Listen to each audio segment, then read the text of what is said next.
Olá, eu sou André Roncalha e esse é o Comentário Econômico da Semana. A pandemia avança com novas variantes fazendo mais vítimas e tornando a pandemia muito mais complexa do que anteriormente percebida. Além disso, tivemos um evento bastante curioso essa semana com a empresa GameStop nos Estados Unidos, que passou por um rally de subida de preços devido ao efeito das redes sociais. Além disso, temos o problema de como fazer uma saída organizada para a nossa área fiscal aqui no Brasil. Ou seja, sem um plano de saída, a tendência é a gente sair de forma desorganizada do problema econômico que nós enfrentamos. Motivo disso, exatamente a pandemia que não acabou ainda e a necessidade de auxílios emergenciais que vão ocorrer. Sem um plano para organizar a casa e mostrar à sociedade como o governo vai financiar a eventual necessidade desses auxílios, realmente ficará muito difícil convencer o mercado de que tudo está bem na economia.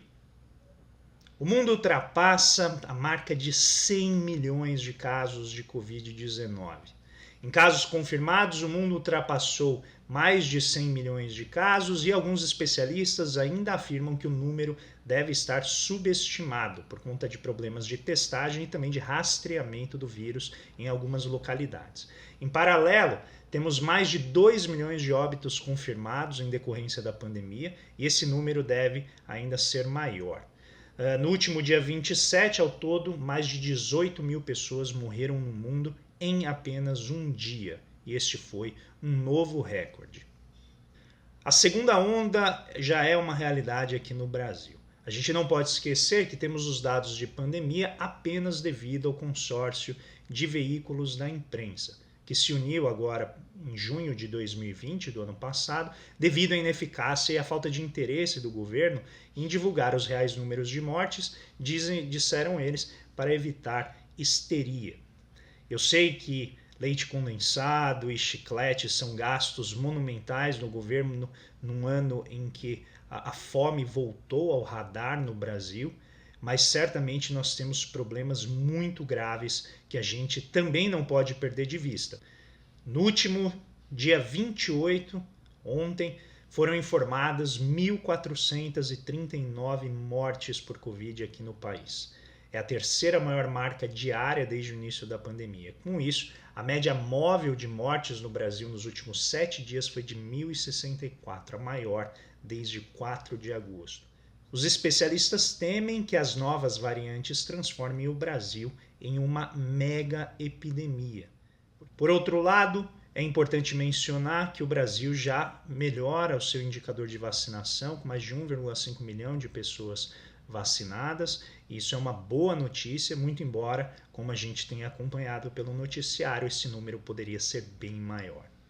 Além disso, a Reuters noticiou hoje pela manhã que já há registros de pessoas infectadas com 2 variantes do coronavírus. Ou seja, a gente está falando de pacientes que tiveram infecção por 2 tipos ou 2 mutações diferentes do vírus. Esses casos sublinham que muitas variantes podem estar circulando no Brasil e aumentam as preocupações dos cientistas com relação à coexistência de 2 variantes ou mais no mesmo corpo. E isso pode então acelerar as mutações e gerar novas variantes do coronavírus.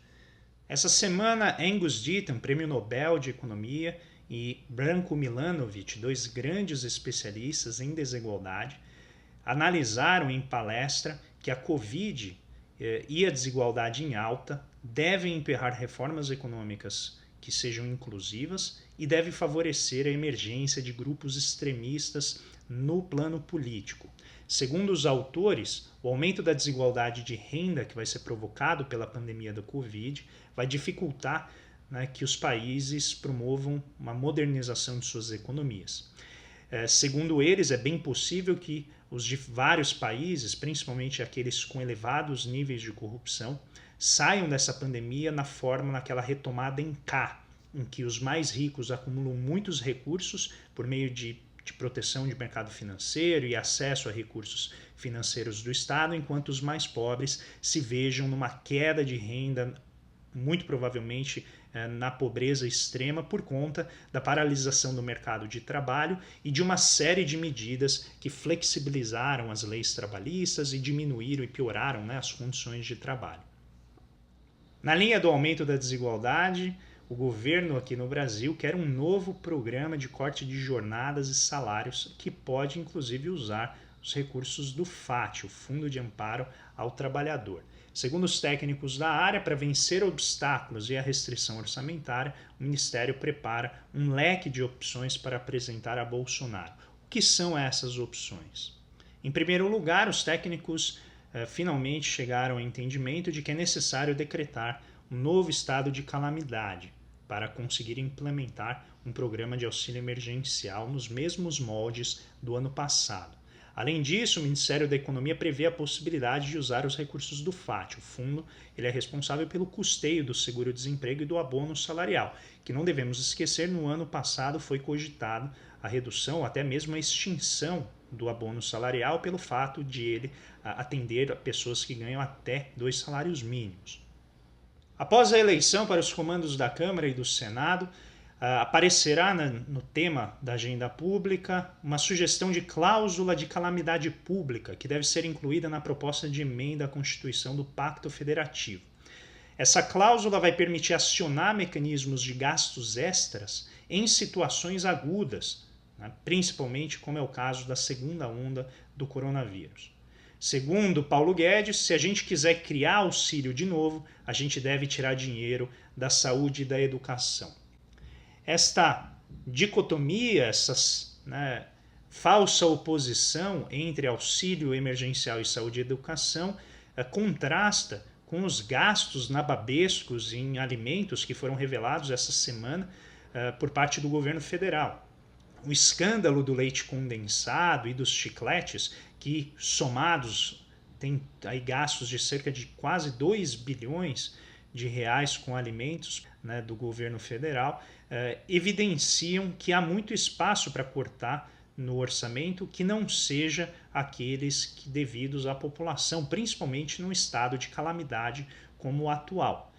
Portanto, de um lado, a equipe econômica liderada pelo Paulo Guedes resiste à recriação, né, de uma despesa gigantesca na forma do auxílio emergencial, num quadro fiscal muito comprometedor, por uma equipe que resiste, né, em se apegar ao teto de gastos, e de outras lideranças do Congresso e do próprio Executivo que defendem, né, o resgate do programa, com olho, evidentemente, na agitação social que tende a crescer por falta desse auxílio, caso a nova onda venha realmente, como tudo parece indicar, sobrecarregar o sistema de saúde, bem como o efeito negativo que o fim do benefício vai ter sobre a popularidade do Jair Bolsonaro.